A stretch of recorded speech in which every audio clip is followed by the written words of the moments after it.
જય માતાજી। આજે આપણે પાસ્તા બનાવવાના છે, તો હાવ સાદી રીતે બનાવવાના છે। આમાં કોઈ ચીલી સોસ કે સોયા સોસનો કોઈ વપરાશ નથી કરવાની।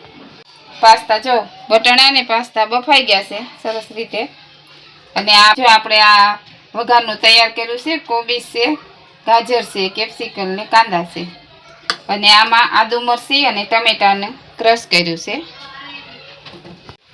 હવે આપણે તેલ નાખશું વઘાર માટે।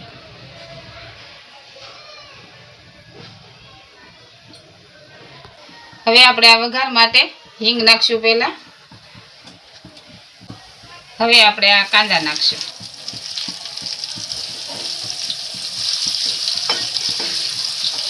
આપણે કેપ્સિકમ નાખશું। હવે આપણે ગાજર નાખશું। હવે આપણે આ કોબીજ નાખશું।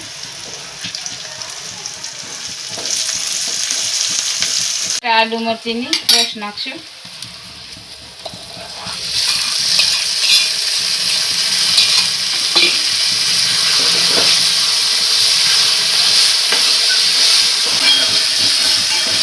જો આમાં સુગંધ હવે જો આ ચડી ગયું છે સરસ બધું। હવે આપણે પાસ્તા નાખશું। હવે આપણે પાસ્તા નાખી દઈએ।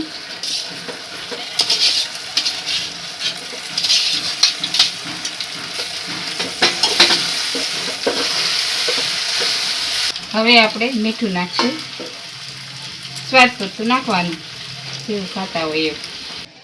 હવે જો આ પાસ્તા સરસ થઈ ગયા છે, બની ગયા છે, આપણે તૈયાર થઈ ગયા।